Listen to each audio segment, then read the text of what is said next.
What's up, guys? Max here. Got the Unicorn Perspective, episode 15 with my good friend Nick Shackelford. Apologize, he's still on dial up over there wherever he's streaming from. And then we got connected, and we just started talking, catching up, and we realized we've been talking for 12 minutes, and probably should press the go live button before his internet stops working again.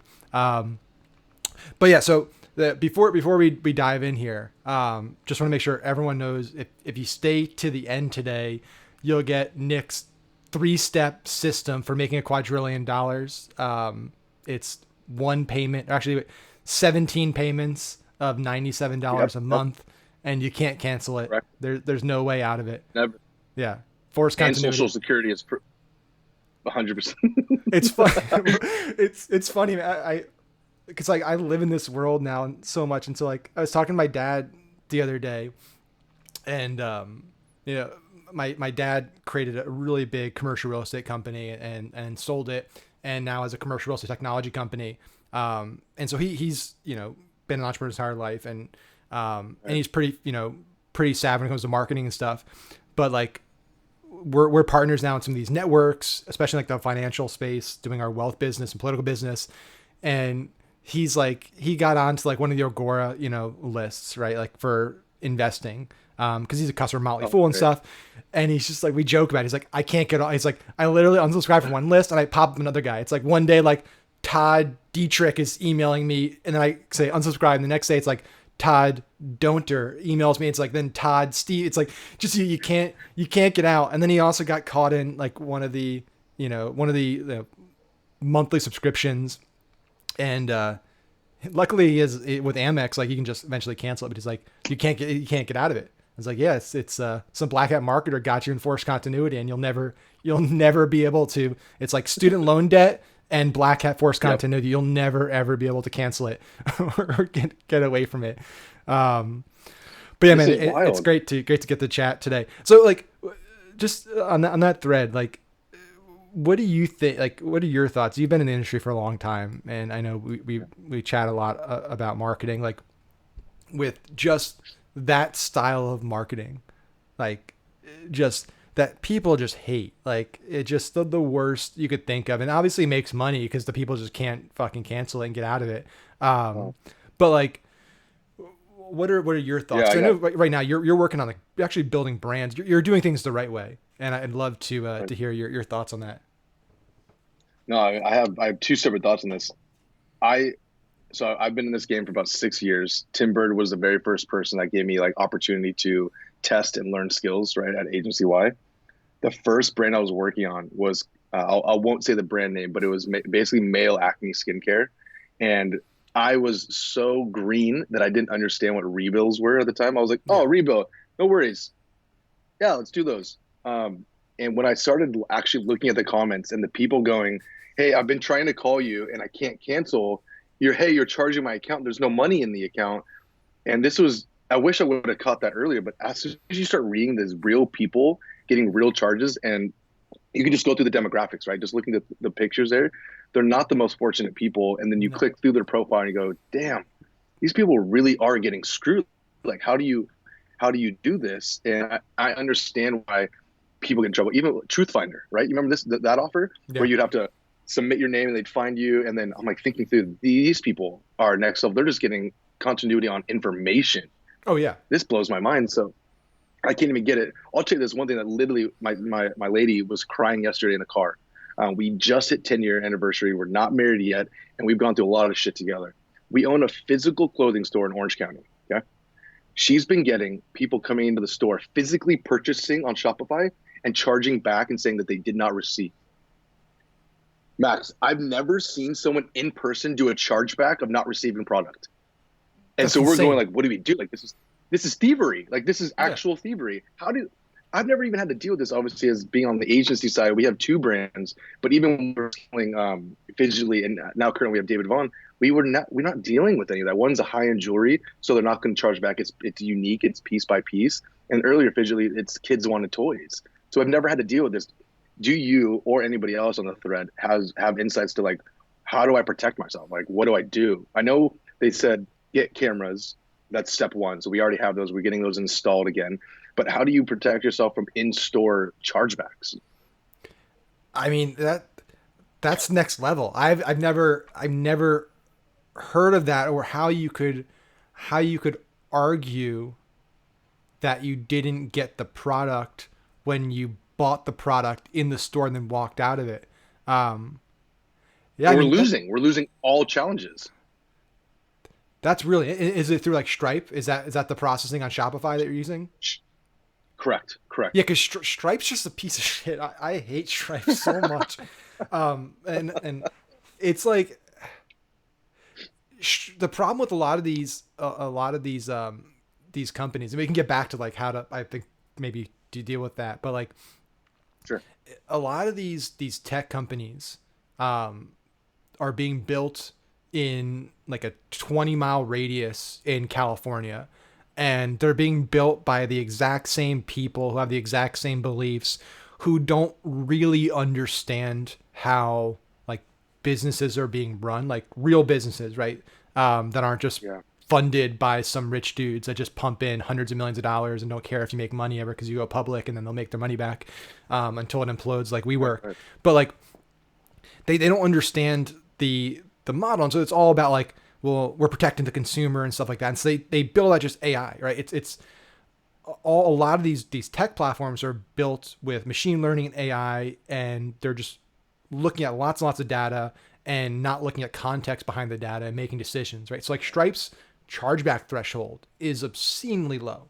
And if you get over even a level below the threshold, they cut you off.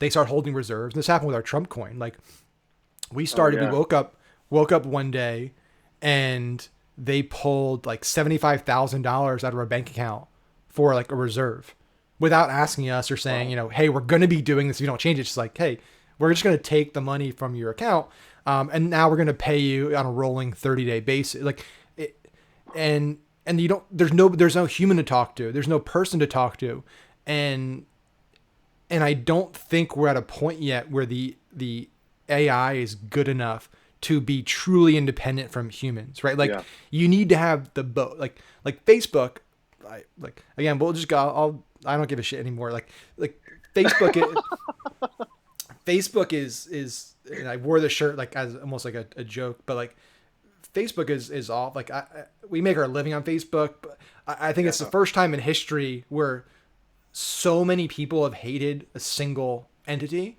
yet used it. Like I don't think it's Oh yeah. I don't think it's ever happened before where it's like you despise a company. It's hated by its users, it's hated by its customers, it's hated by its, clients, it's hated by all the, its investors, like everybody just The it's like, people that work there. yeah, the people that work there, yet they all stay. Like nobody leaves, right? It's just because it's a utility. Everyone's dependent on it.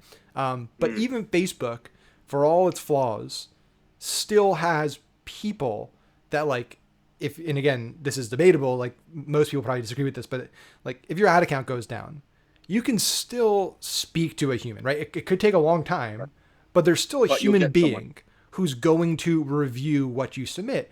And if you actually treat that human with respect and are polite, you can get them to just make a decision. Like I told my group this. I have a template I've created. It's like 5 paragraphs. And I've used it every time an ad account's gone down in the last 6 months. And it's worked every single time. 100% of the time. Wow. It's worked. And it's because I'm just not saying, you're the worst. I hate you. I hope hope you get in a car accident and the AI becomes sentient. Cyberdyne comes online and takes you out first. Like, it's like, no, I get it. Like, you're just a person doing your job. And, here's why I think this is a mistake. And I, hope you're having a good day and all this stuff. And it works because it's a human. So there's, Right. machine learning that's flagging things. It's learning, it's modeling, it's developing, and it's, stuff's triggering it, keywords and user feedback. But there's still a person that like reviews stuff, right? It's not just Wild West, like, hey, we press the button and now the AIs come online and it's just running everything. But like Stripe and a lot of these companies, there's like, good luck talking to a person about anything, right? It just No. it's here's the data, and the program basically said like, okay, you're screwed and you're screwed. We trust the AI. We're not going to look at the context behind it. So I think it's a big problem that we're dealing with, because we're on like the cusp right now of like, it's really good, but it's not perfect. And some companies like are just Right. like have kind of gone over the other side. But yeah, I mean, with the chargeback stuff, like I don't know how they could win that, because if that was possible, and that has to be unique to Stripe, or Shopify, Yeah. because if it was truly doable in a traditional retail environment, like people would be doing that at Target all day long and at Home Depot and stuff. But you don't hear about that. Like you don't hear about like a mass like scam by people at Chargeback. Yeah. Target saying I went to Target and I spent $5,000 on electronics and baby clothes, but I didn't actually get the clothes. And the bank says, you know what? Like, I believe you. Like, You're right. you're right. It doesn't happen. Yeah. So There's I'd no, imagine it has to be because of the processor, the merchant, and just the nature of how it's built. It's like they were built for like online businesses, and the way yes. consumers interact with businesses, and the way businesses interact with consumers online, which is definitely more, there's more fraud and scams that happen there than in physical retail. I mean, can you Yep. switch? Like, can you use a more traditional processor for the physical store? Yeah. So we're going, everything you said, by the way, the rant about Facebook, we were joking or in our group. So you obviously, we have our Facebook groups. You have Geek Out, you have Purple Knowledge, you Yep. have Unicorn Innovations. But then we have like our side close friends that we talk to, like our media buyers consistently. And we all made this consensus of like only Facebook can have so many people hate them, yet we're all sitting in this group thinking about how much more money we can give them. Yeah. Like it blows my mind that I spend at least 90% of my waking eyes time thinking about how much more money can I spend on this goddamn platform. And it pisses me off because so many people are like us. Like so many people have built a career, a reputation, multiple businesses, friendships, you name it, off of this one silly platform that we call the blue ocean, right? And it kills me. But for the chargeback, so here's what we've done as of last night. So once the crying, everything stopped, I go, all right, babe, we're gonna get our cameras so that we make sure we have them actually showing the payment at checkout, and then we have them walking away, and then we have them walking in, and then we're gonna go to the local banks and see, like, listen, we just need point of sale, because the goal was to go in store and online, right? Yeah. That was the goal. That's why we did it. And now she's like, well, I don't really want to go online. I was like, listen, do you know what I do for a living? We've hit 10 years, and so like happy wife, happy life, like no arguments. We're not taking her anywhere. Actually, this is actually a unique strategy, which I've been telling some of my local brands to leverage is, best friends on Instagram, right? Yeah. You get the green ring. Well, if you're smart enough or savvy enough, if you're a content person or yourself as a content person, add your VIP customers into this the green close friends, and that's a 24-hour sale consistently. Like, how often can you do a 24-hour sale? And only them are going to get that notification, right? So they feel exclusive. They feel they're in it. You can even do a DM group. She does all of her purchases off her Instagram. So she'll go shop in LA because we're in Orange County. So we'll drive to LA to buy.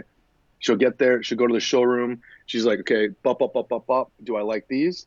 Start posting on Instagram, and they'll start DMing, hey, hold this size, hold this size.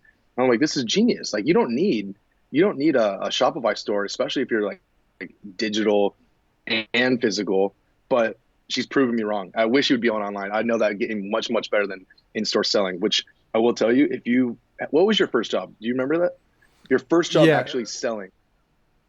So my first job was Jerry Solano's baseball camp as a baseball instructor when I was like 14, Interesting. 15, because I was my entire life played baseball, like really So you've been a competitively. teacher from day one.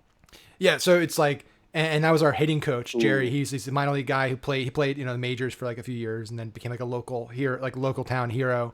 But like we all went to him for hitting, for batting practice. He was a hitting coach, stuff like that. And then in the summer, you do a camp for 8 to oh 12 year yeah, olds. Be like, hey, I'm gonna get the local guys to come in and camp, and that teaches you patience. By the way, that job got me in. Probably one of the reasons I got into college too was my like essay material from that job of like patience of mm, having, because like parents would drop kids off, and like just the shittiest parents, like if your kid doesn't play baseball and doesn't want to play baseball, there are a lot of other places you can bring your kid if you just want time off, like other camps, right? Literally. So we'd have kids show up like in khakis with no equipment, and they never played baseball before, and the parents are like, yeah, here's $250, like, watch my kid basically for a few days. And the kids would be like, they'd be in the batter's box, but like turned away from home plate. They'd run from like first to third diagonally, like just all kinds of stuff. But yeah, that was my first job. My first job probably like selling stuff was I worked at a down like our beach town in Jersey. There's a like a little market called Pearl Street Market, and I worked in the like the behind the counter, and that you had to sell people your specials and fish and meats and stuff like that. But it was a bunch of super rich, wealthy people. It was like very nice area, like very gourmet, high end market. So just like snobby, just like super rich people, like getting their organic produce and stuff. Some very nice people, like really nice people, locals that came in all the time. But yeah, it was that was like my first job where I actually like would sell stuff. And I would work 12-hour day. Like it was during in season. They're only open for 4 or 5 months a season, so they're open from 6 a.m. to 8 p.m. And so I'd work, especially when I had been there for a few summers. Like you'd work Monday, Tuesday, Thursday, Friday, Saturday, like 6 to 8. And that's like you're on your feet 6 a.m. to 8 p.m. And that was a grueling job, which everyone should have, by the way.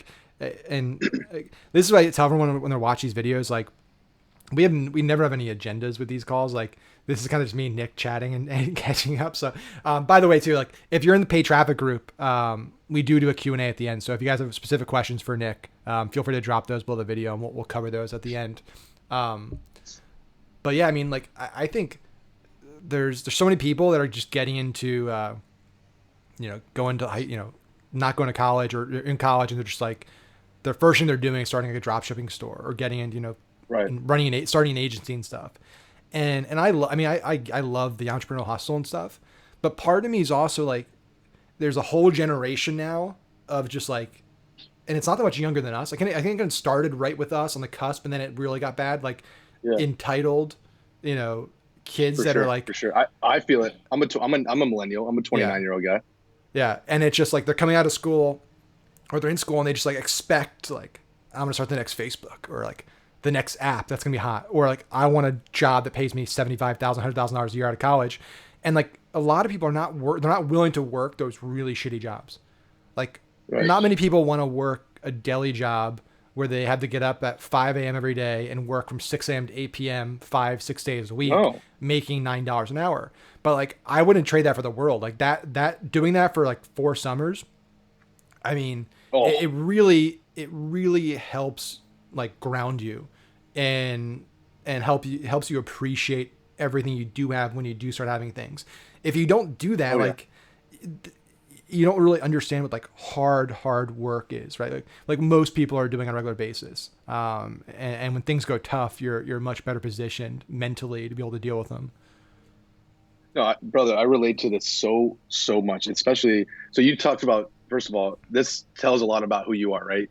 Started with sports on a team, right? Yeah. When we're hiring, or at least when we're working with people or partners, on my background, I played soccer. Yeah. We were on a team space. We knew that the first job I got was busboy at Red Robin. So we were literally cleaning up after people, and you got to be as you have to be as humble, and you have to have humility to be able to clean up after other people. I think that's really important. Then teaching, right? If we are an athlete, and at that time, wherever we were probably like one of the better ones, right? We were the people able to teach or help out the youth. That puts us in a position of teaching. That puts us in a position of respect. And that kind of like sticks with us, right? Like, what do you do today? You're an educator, right? You're a marketer, but you're also an educator, and you love that. I feel the same way. Like, there's this like weird sweet spot of giving back, because who was talking about this? You have to earn the right. I thought I saw this on Instagram, and I was like, holy shit. You have to earn the right to work smart, but you don't just get to work smart right away, because you need to understand like how hard you have to work first. Yeah. And I was like, dude, I resonate with that, because if you think you're going to graduate and get out. So I went to university. I went to 2 universities, and my whole goal was like, I'm going to be a pro soccer player. That's all I give a shit about. that took me from Berkeley into St. Louis. St. Louis, I didn't want to be in Missouri, but God put me there for a reason, and I'm so thankful that He did now, because look what we're able to do right now. We're able to think and work with our brain and be strategic on where we put our time as well as where we win. So if I analyze, like, you've been in the industry for a very long time. I started in the industry doing on the organic side. Like, I was working with shooting content for page posts for Pepsi and Apple. Like, that was like the first shit we did until the fidget spinners went off. It's very similar to like the first time you saw internet money. If I ask all these questions, like, oh shit, my mom was a front office at a dental facility. My dad was an HVAC guy. I was destined for like a $60,000 job. Like, pumped. Like, okay, I'm in Orange County. Cool. I can't wait to make my check and get my single family home. And that, as soon as I saw, like, wait, I don't have to be, like, doesn't matter. Nobody asked what my GPA was. Nobody asked what I graduated with. Only thing that it asked me for was like, how hard do you want to work? Because then at that point, that's all you. That's all you, right?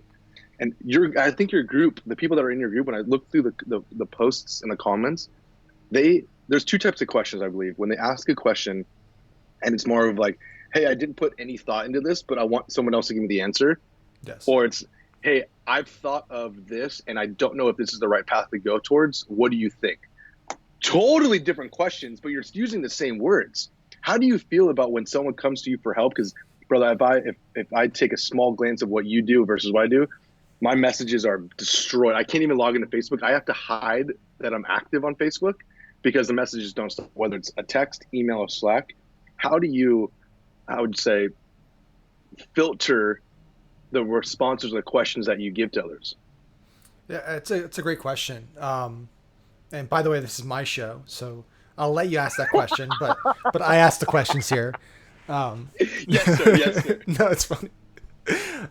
It's funny. That's why I like watching Rogan's show a lot, because like he's like, sometimes, like, I was watching Sebastian Maniscalco. I think that's how I pronounce his name. He's a comedian who's hysterical. This is like an older one. This is like probably from 10 months ago. But it ended up being, it was like 30 minutes of it was like Sebastian, like he was just like a fanboy, like Joe, and just asking him questions and shit about his career and all stuff. And like Joe just like dove into it about how he got started in the MMA and stuff, which was interesting. Wow. But well, I am fanboying, so go on, continue next. I try, this is probably one of my weaknesses, I think, as just like an entrepreneur, is not saying no enough. Really, really bad. And it's been that way for a long time. And I think it becomes a habit, right? So you kind of get started. And when we got started with Kevin, like when Kevin Harrington, we started the company with him, and he kind of gave us our first shot and started putting us in rooms with a lot of people and gave us that lift we needed early on before anybody knew us. It was always like, yes. Like when he asked us to help, it's yes. Like whether you're going to pay us or not pay us, like, yeah, sure. And you start doing that for like a while, and you start seeing that it helps you move forward. And so you get into that habit of like, okay, I got to say yes, I got to help, I got to provide value. But at some point, it's like, if you continue to give away your time and information for free, it makes it really difficult to sell your time and information, because people just expect they can get it for free, or like, hey, I can just follow this guy and he shares content and strategies every day, all day. Like, why would I pay for his stuff? Although there are two schools of thought there. The one school of thought is that can be just a pure negative. The other is that there's some drawbacks to it, but if done right, the mindset instead is, if this is what this person's giving away for free, I can't imagine what the paid stuff is like, right? Like that's one, and that has worked in our favor by balancing it. And I see you do that very well. You do that very well. Hey, I'm going to drop this into AdWeek. I'm going to drop this into my group left and right. And I go, dude, how are you having stuff to save for the paid? And you have both. Like, you literally have both. And I sit here going, damn, I'm trying to write articles that like take a lot of deep thought. But by the time I'm done with that, that's all I got. Yeah. I don't know how you do it. I don't know how you keep that pace up. I just, I don't know. I don't know. It's it could be just the, I just go online and I just take other people's stuff. I just look, what is this person saying? Just copy and paste it. That's what I do. That's it. No, that's a strategy. Just go and anybody wants information, just go take every post I've written, just post it as your own, which has happened numerous times. ad I've copy. seen it. Yeah. It's happened all the time. But that's a whole nother part.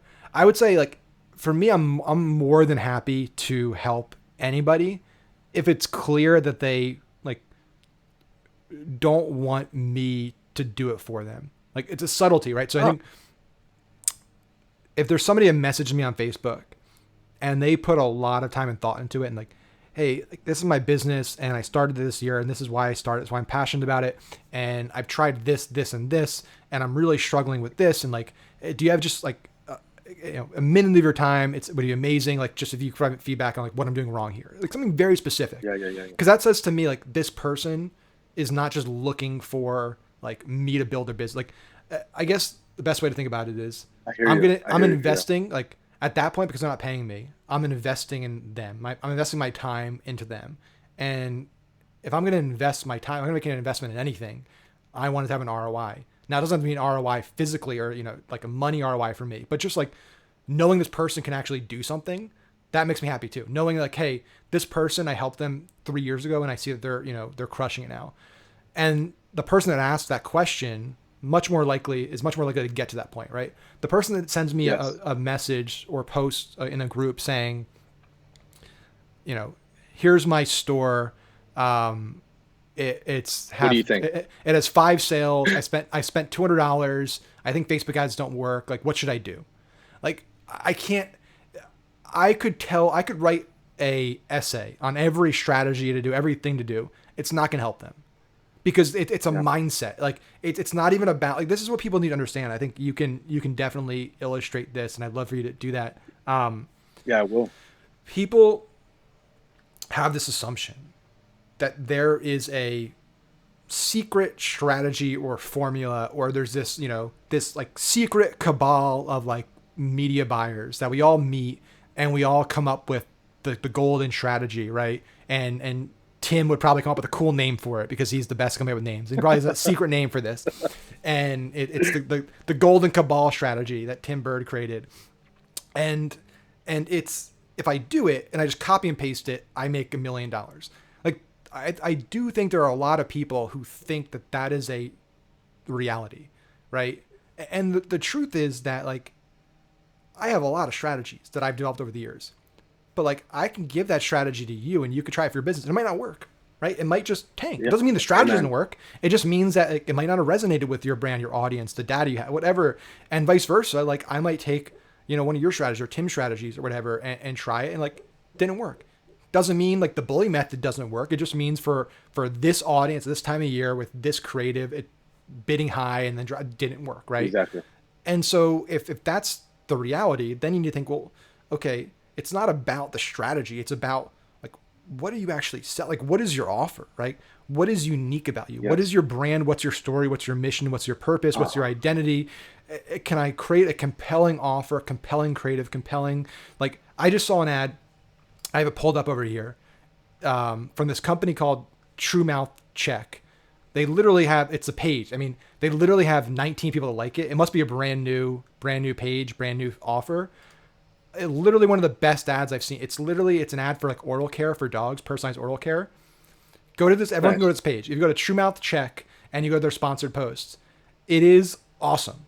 It is a video and it looks like a straight to camera of like a doctor speaking, but it's the person's hands, but it's a dog. Like they worked out a way to have this awesome dog.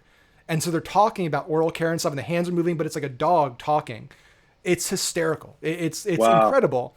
And I'm like, they could have, the shittiest targeting, the shittiest campaign structure, but actually make money because they put time into like, hey, we could have just put a picture of our product or a really shitty video like everyone else does. But let's also put some thought into it. Let's come up with, okay, let's have a talking dog as a dentist talking about oral care. Like just little things like that. It's like a golden retriever. It's a bigger dog. Yeah, it's a bigger dog. Yes, I've seen this ad. I've saved this ad. Yeah, I saved it. Yeah, it's amazing. But yeah, I think there's so much more. Correct on this. Yeah. So I'll add a little bit of color because you pretty much, I was nodding along because I was like, yep, I feel that. We've seen at this point, I've seen over 150 brands, whether it was like, we ran them at one of the agencies I've been with. We currently run them. We've consulted them. We've been at their events. They've opened their accounts. Like we've seen so many damn brands, and it doesn't take too long for us to be like, all right, let me look at your account. Let's do an audit. Let me look at your brand. Let me look at the creative. Let me look at the offer. And for us to go like, all right, well, I think you should change these directions and go this way. And oftentimes, there's two different ways I've seen them respond. One, they came to us not really looking for an answer. They came to us to kind of validate what they wanted to do or say. And at that point, my radar has been pretty good. I mean, people have the gaydar. I have a great radar in terms of like, do you really want my opinion, or do you really just want to like speak to me so that you can get something off your chest, and then you want me to validate you, right? That happens more often than anything. I'm going, okay, listen, I've seen this before. I think they should go in this direction.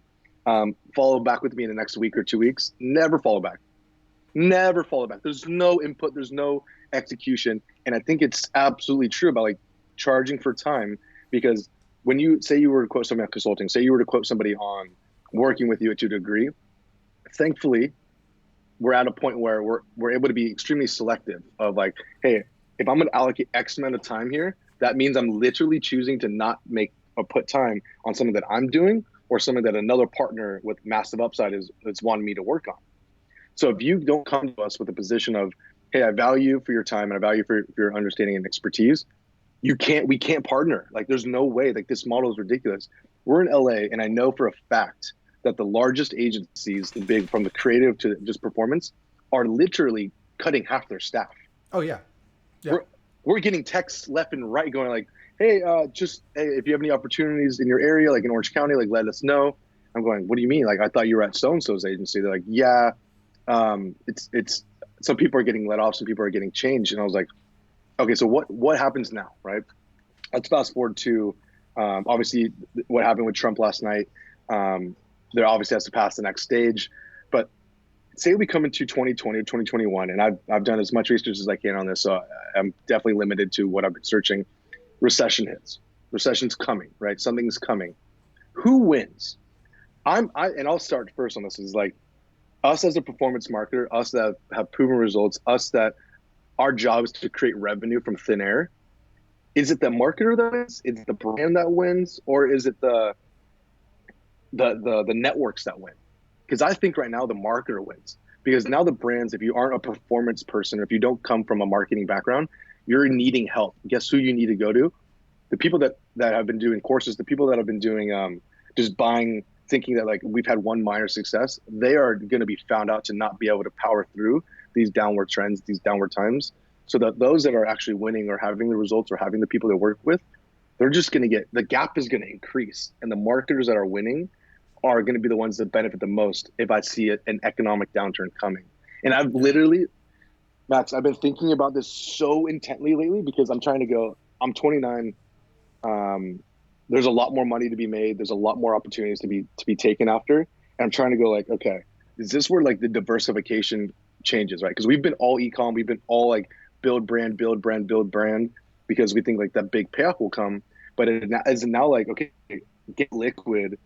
From liquid, now we go real estate, or get liquid, now we maybe even go commercial, because the bigger dogs that I'm trying to work with are the bigger people that motivate me to try to be better at what we do. They're all going like, move money away from this e-com or this internet space to a degree. Like, even people going like, Shopify's up over 400%, or I'm like, or at $400. Like, what is this? Why am I not in there? Have you been thinking or putting any thought into this stuff next?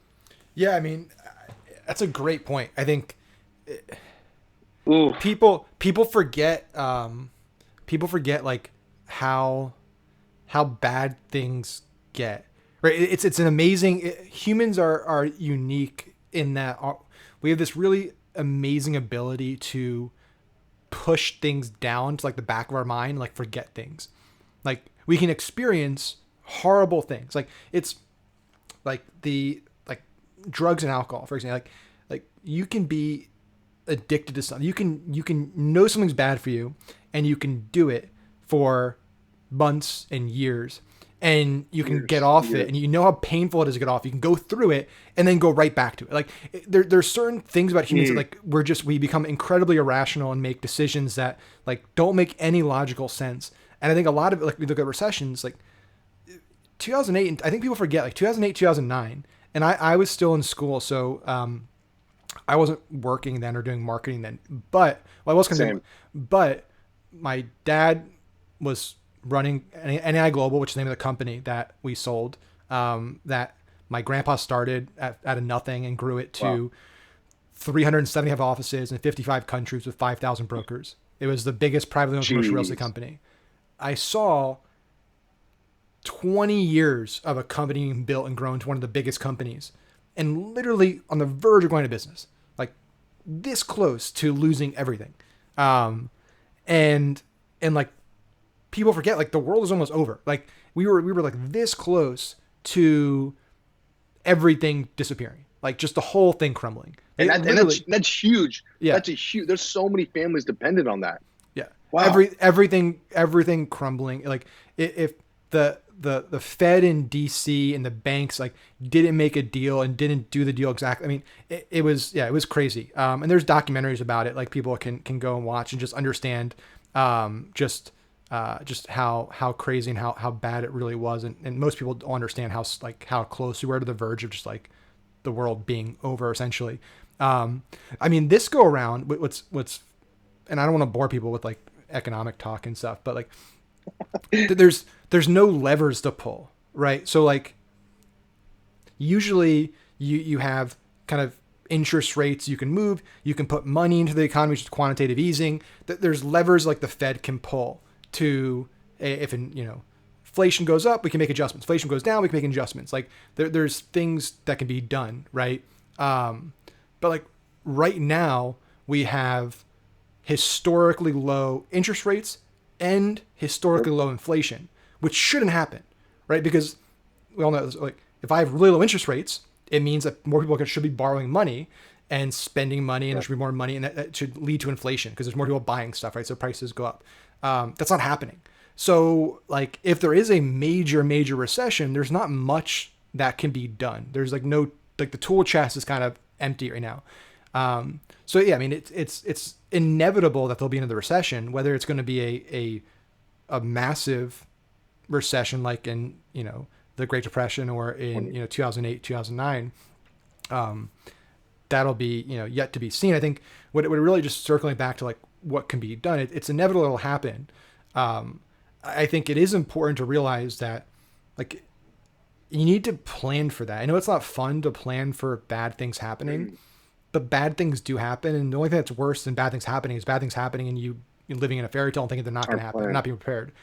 I think that's what's kind of scary to me. A lot of people that are starting agencies, and they're going all in on the agency. They're going all in on like info products or things like that. I mean, Right. we're really going all in on anything, but specifically those two things, which are becoming really popular. That is like one of the first things when a recession hits or it's about to hit. One of the first things that those small businesses are going to stop doing is paying their agency, right? Amen. Even if that agency is sending them customers, like I'm cutting spending. I can't pay you guys $2,000, $5,000, $10,000, $20,000 a month. Sorry. And it doesn't matter if they're a contract. They're just, sue me, right? They're gonna pull the plug. And so it seems nice now because the times are good. Everyone wants to be on Facebook. But then what do you do? So if all of a sudden you have a 15 client agency and you're, let's say just you, like you or a friend, a lot of people are starting small agencies and you're each making, $20,000, $30,000 a month, times are good, life's good, and you go to zero. Like there's nothing What do there. you do? What do you do? So I think for us, it's been about diversification and building assets, not building other people's companies, right? We've continued to move away from the client agency type business because there's a lot of reasons, and we could spend a whole live talking about this regarding like you have no control. You could do everything right. You could blow somebody's business up revenue wise, customer wise, and because they're not running the business the right way, like they could basically put on a hold or fire. Like you could get fired for doing too good a job. You could get fired for doing a bad job. Preach. Like it's impossible, right? Preach. And inevitably at some point they're not going to want to pay you. If you're doing really well, they're not going to want to pay you what they have to pay you. Perry Belcher told us that. He's like, we were at his house in Vegas. He's like, guys, because we were running all his ads before Agora bought Rival, and said, he's like, you guys know at some point, like we keep scaling, like our CFO is going to see the check we're writing and just be like, we can do a lot with this money and we're going to evaluate it. Right. And that's the truth. I'll speak so quickly on that so we can kind of bring this back to marketing. And thank you for divulging on this. I know how intelligent you are in this space, and I know since of what you were able to do with obviously Trump Coin and now what you're doing currently. And I'll share. Yeah, You're I'll close talk. to it. Yeah, I'll talk about what we're doing. I mean, yeah. After this, I'll share like specifically the Sure. asset side what we're doing. So 2020 comes, right, and we just participated in Smart Traffic Live with Molly, right? Yep, That was that was fantastic. great. I think the model that she did, and you're obviously building your own in-person meeting. I've been doing the Geek Out for about 2 years. Nothing will ever replace an in-person meeting of minds because it's so intimate, right? It's very, very intimate. But there's also a group of people that are like, they don't really want to raise their hand or ask questions. They want to be able to do this from the comfort of their home. For 2020, I was making a prediction. It's at the end of mine was like, content is going to be so necessary, but content is going to be so expensive to do on a consistent basis that these outsourced services like No Limit Creative, like Design Pickle, like all the other people that are doing edits and variations, that our agency had to build our own. Because you talked about diversification, right? Yep. We're sitting here. We finished this year and we had 5 clients hit revenue targets, and then we've had a couple of clients who are like, it was okay. Every single one of them look at us and go, Nick, you're the most expensive on my P&L. Yes, I understand that you drive X amount of percentage of my overall revenue. I think you need to give me a discount. And I go, holy shit. So I'm literally looking at the revenue that I provided you for the entire year and all the work that me and my team did. You want us to ask for a discount. Guess what we had to do? We gave it.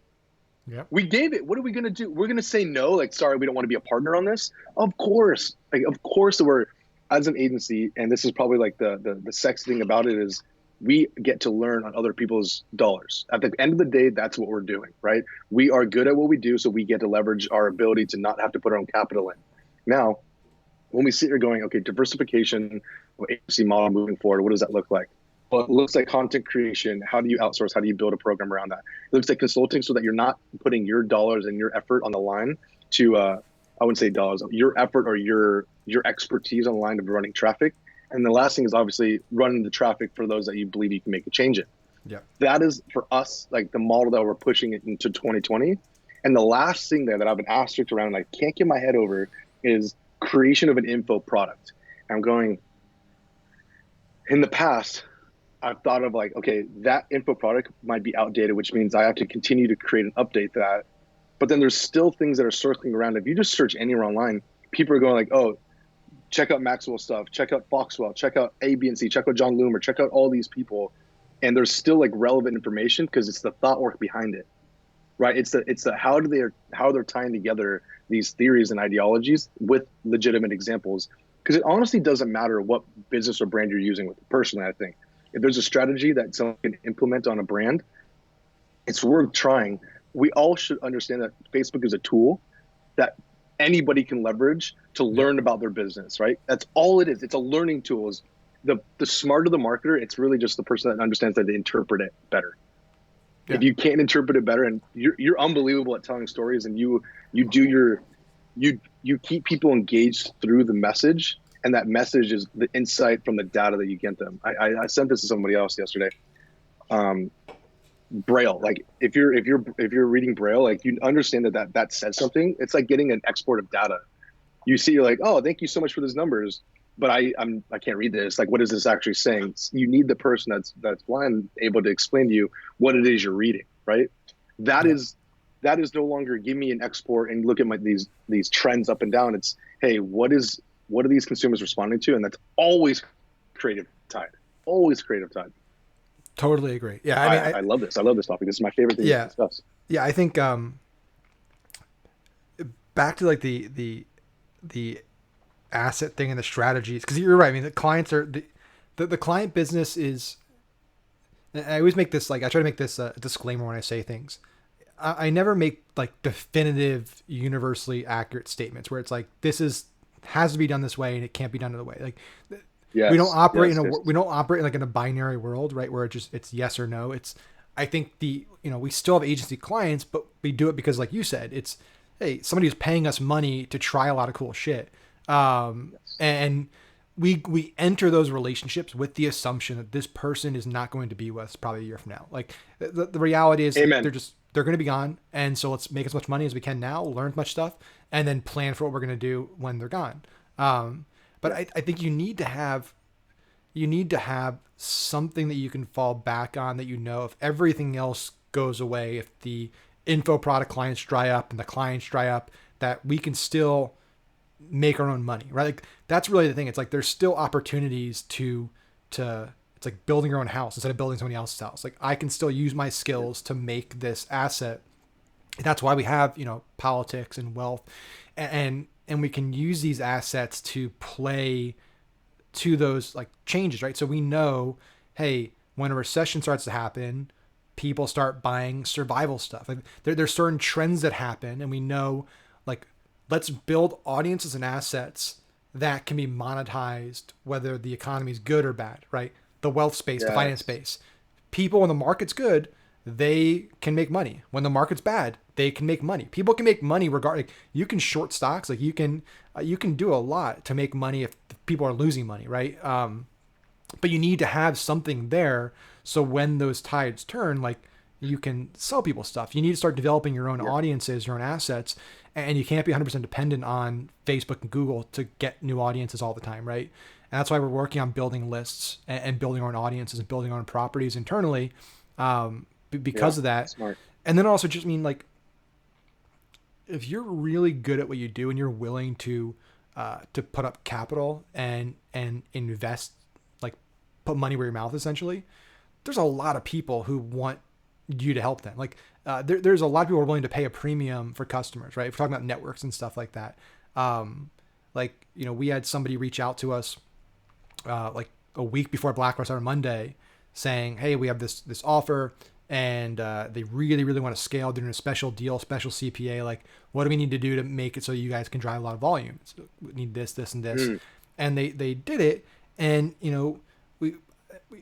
it was a clusterfuck because we weren't prepared at all. We had to launch a new biz manager. We had to launch new ad accounts. We were capped at 5K per ad account. We had to increase it to 10K, but we had to launch 10 ad accounts. Like, it was a nightmare. And we didn't make as much money as we could have if we had like unlimited, if we had, everything from day one. But we were able to, make 6 figures in profit in like 3 days. Spent, I think, like $75,000 on Cyber Monday with this offer out of cold, nothing there. And that existed because there's all these opportunities out there. There's like big brands that are now starting to understand this performance world, right? And they're reaching out to the networks and the players and saying, hey, like, we want to have a surge of customers. Like, what can you do with this?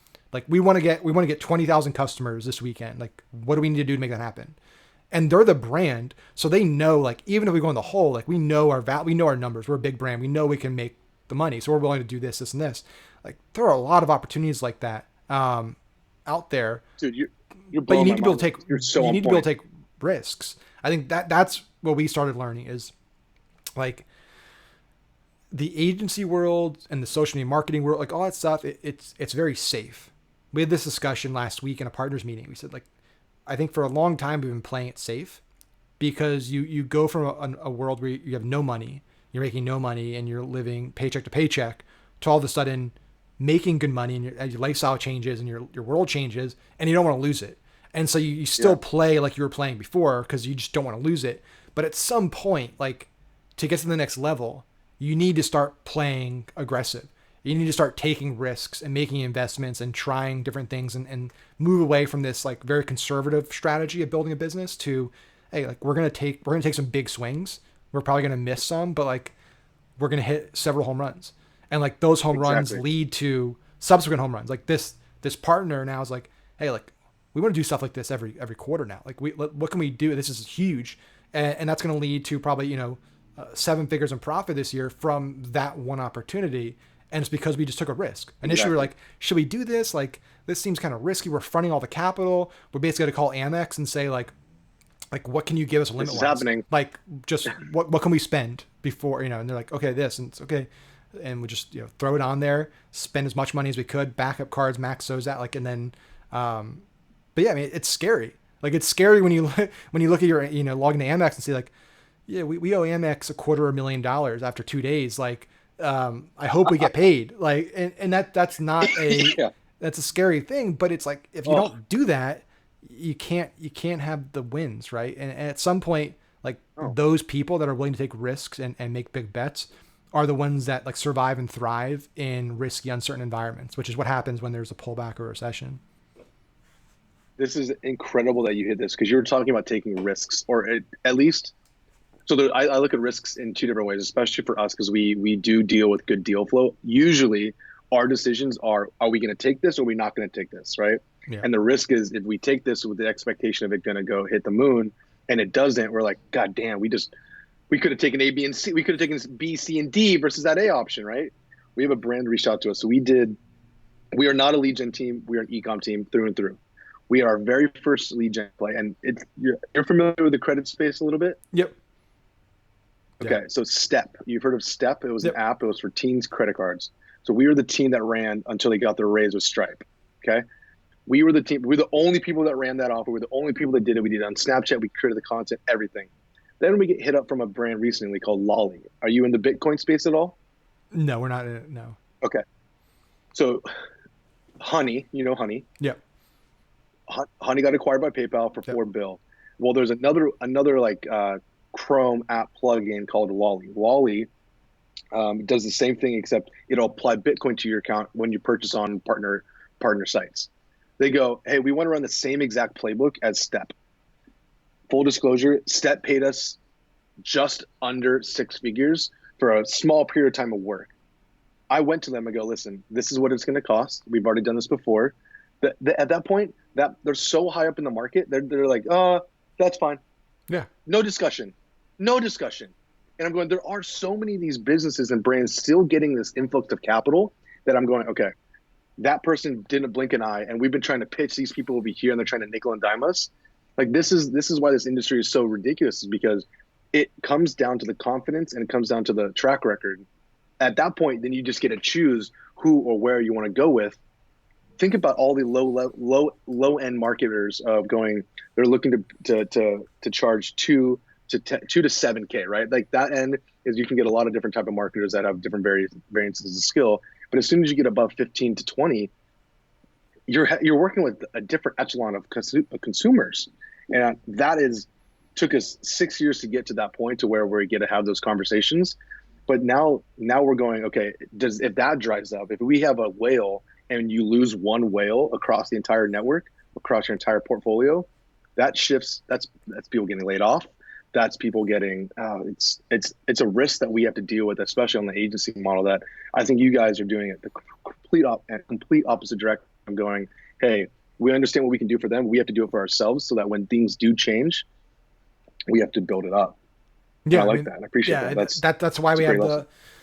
the political business running right now. I mean, that's why we have like we're relaunching the Trump coin and stuff because we know it works. We know the audience. We know we can send out a single email blast to people that bought 3 years ago and make $25,000-$50,000. Or sell 25. I always make that clear because I hate people talk about making it revenue. But the margins. I mean, we're selling a coin that costs us $5 all in, including shipping, fulfillment. It's all pick, pack, and ship for $19.99. Plus, and then there's shipping in there. So the margins in that space are incredible. Plus that the customer value. I mean, we had some guy last night because we get like Slack notifications in one of our channels for all like our coin sales, and we brought on a bigger somebody came on last night and like just blew it out of the water, and some guy bought, I gotta pull this, he bought $730 worth of coins. Yeah. So yeah, Richard P just placed a new order for $733.57. Like that's the demographic in that, like they'll buy everything, especially right now because it's just like it's super polarizing. People feel like if you hate Trump or you love Trump, like if you love him, like he's under attack, like you got to support it. And it's a very interesting demographic and audience, but we know like the lifetime value of these customers is off the charts, right? And so of course, building like the mistake we made the first go around when we did in 2016 is we treated it like an offer, and that was it. We launched the coin, we made a ton of money, and that was kind of our initial like relation with Giddy, and we love the guys at Giddy Up. Like they really helped us scale that thing to the moon in like a 3-month period. But like we didn't do anything after that. Like we literally just, okay, it stopped working. Like let's just move on. And we should have done, like we have our friends of ours, Jack Murphy. They have a company called I Love My Freedom, and they started like a little after we did our initial coin, and they did exactly what we should have done. Like they're absolutely crushing it now, and that's basically what they did. Is what I said they should have. It's like what we should have done is they built a brand for like that audience, and they have like a content site. They have a killer email team. They're social. They have all these different content hubs, and they have product. Like they're doing everything right. And so now we're playing catch up against like, okay, well, like let's actually create a content site, unicornpolitics.com. Let's put up articles daily. Let's send out newsletters daily. Let's actually have like a great store, not just one product. Right. And then we'll build offers on the front end to get people into the ecosystem. And now have, partners, which is the hard back part. End. Yeah. Which is the hard part. You guys ventured for like, oh, it's fine. We're just going to run traffic, spend money to acquire. When you guys did it right the first time, and then you're just like, all right, great. And that's a shift of mindset into branding, which you already know who you are. I know what you're capable of. If anything, like you should have bought that business from me. Like, listen, guys, we'll take it from here. We'll pay you on royalties. Yeah, I mean, we in hindsight we should have, but instead we just partnered with them. Like that, I think that's the other thing is there's I think there's a mindset that like it's a one person wins, right? Like that the ocean's not big enough for multiple players, and so it's everyone's a competitor, and we can't do anything with anybody, and it's such a terrible mindset. Like even in all our business info, like Tim and I are technically, if you actually like looked at it, like competitors, right? Like we both talk about Facebook ads, we both have Facebook groups, we have paid Facebook training, we both do events, like on paper competitors, but like we're great friends, and we both talk at each other's events and stuff. And the same thing's true with other, a lot of other people. And the same thing with like politics. Like we could have just said, hey, you're a competitor, we're not going to talk to you. But like we talk to them all the time. We're great friends. And like we do list shares. Like we'll say, hey, do you want to do a list, blast one of your products? Like we've done it multiple times, and we all make money because of it. It should be that way. It should be, that's the only way. Same with us, right? You have an event coming. We have an event we've been doing. Dude, I can't wait to bring it into it, because it's, if you have good people around you, you have a different network. I have a different network, yet we're in the same space. Same with Tim, dude. As soon as Tim announced that he wasn't going to do his masterminds anymore, I was like, Godfather, what are you talking about? That's where I got my start. Like, how can you end that? No problem. Come to ours. Like, we can still bring these people in. Oh, without a doubt. Yeah. So yeah, it'll be a exciting 2020 for sure. There's a lot of stuff, a lot of cool stuff happening. Do you have like two things or one thing that you're like really excited about initially? Yeah, I mean, I think I think politics is going to be huge for 2020. I think that's going to be a massive property, because we're going to do it right this time and actually not just run Facebook ads to a single funnel and that's it. Actually have different traffic sources and different products and content and all that good stuff. But beyond that, I think like our mastermind, I'm really excited about, just because it's more just, even for me, obviously we're going to help a lot of people, and like people are going to learn a crazy amount and come up with just a massive ROI.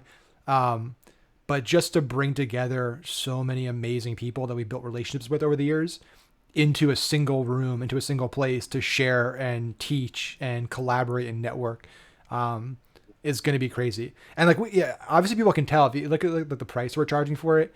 We definitely didn't price it to like make a ton of money. We priced it to like, this is our first time doing it. Like I'd rather just fill it up and have the best experience ever, and people just be blown away. Because everyone we told the price is like, wait, is that for just like the one day or something? It's like, no, it's for the year. You can come to both events and you get monthly coaching and all kinds of stuff.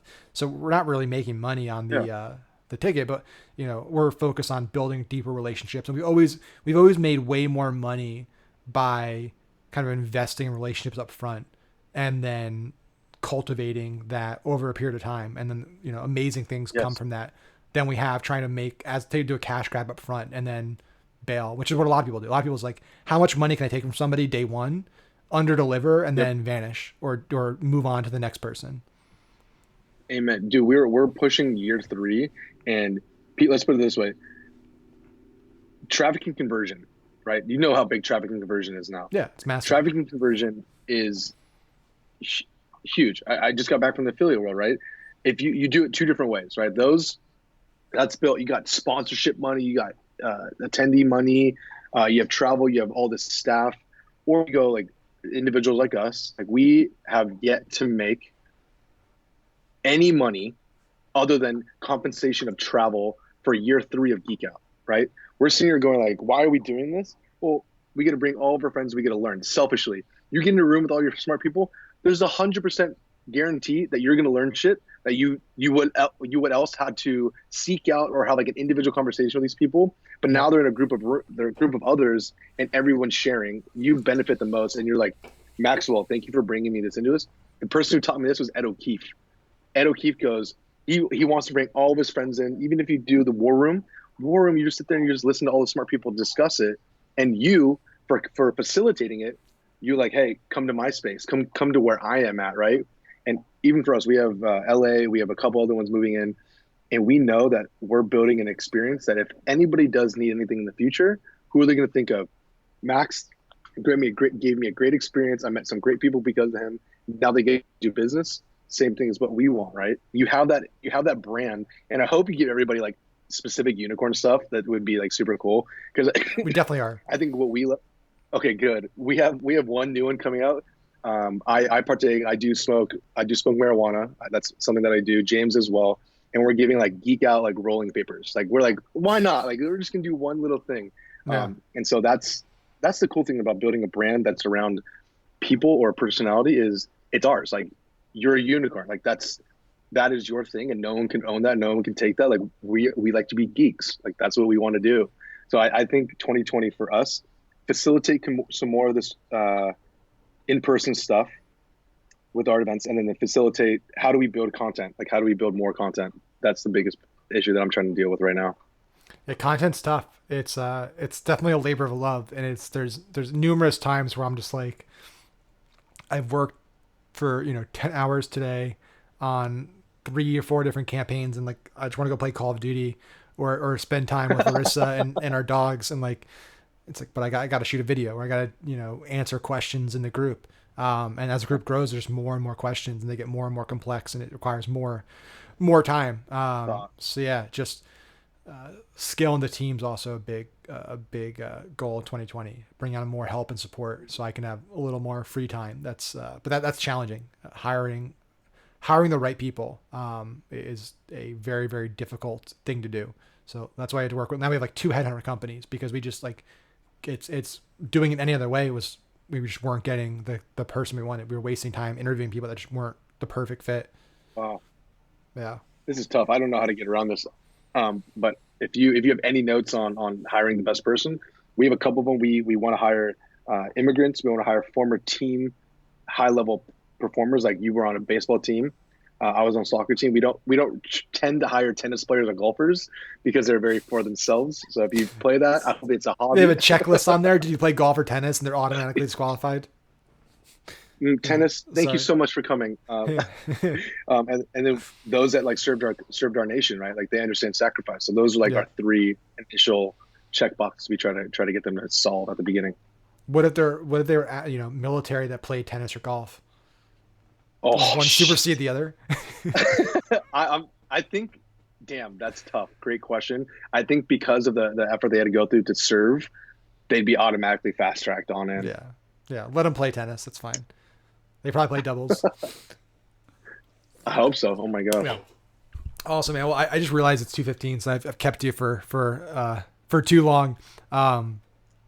So is there any place that any plug that you want to? This is the plug zone, the $Quadrillion that people can learn how to make that. If you want to tell people where to get that, I know people waited just for that cheat sheet. I'm just kidding. Wherever people can go to follow. Nothing. No plug other than just I am Nick Shackelford on Instagram. I mean, I'm in your group. We're on Facebook. I love this game. This game of what we play. We're very blessed to be able to sit with a really cool lineup. Like obviously you have a great setup. You actually motivated me to like put everything up, by the way. Like all is that from Ezra's event, that thing back there? Yes. I have mine It used to be. You got to get yours, dude. No, I have it. It's just I put it over there because I don't have enough space anymore. If you watch my original videos, that was my backdrop before I had any like other cool stuff. Because that was the very first event I ever spoke at, was Ecom All Stars, and it was the first year Ezra did that, and that was really cool. The person that was in the live drawing while you're talking, it's one of my like, favorite things I've ever got in my life.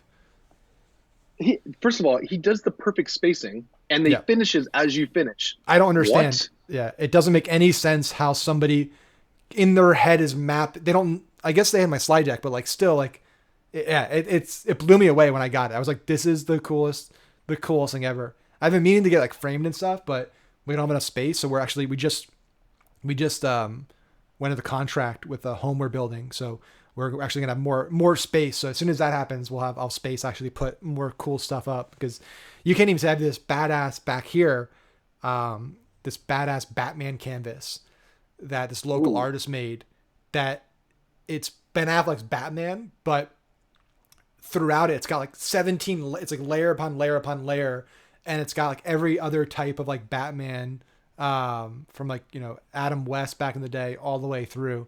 It's but nobody gets to see it. Like, so I get to see it while chronological. It's pretty badass. What, dude, I appreciate it again, Max. You are somebody in the space that I respect, I look up to. You do this for the love of it. Obviously, this is a labor, and you've brought a lot of other people along. So I value your time, brother. Thank you so much for this. The same for me, man. It's been great to build a friendship and a relationship over the last few years, and I look forward to many more years. Awesome, guys. So also next week, I think next Thursday is actually Christmas, so we will obviously not be having let's see. So next Thursday is actually the day after Christmas, but we're not doing an episode. And then the second, we're back. So January 2nd, we're back with Nick Cotteraro, I'm sorry. And it'll be a great chat. So we'll see everybody on January 2nd. Have a great Christmas and Happy New Year. Thanks, guys.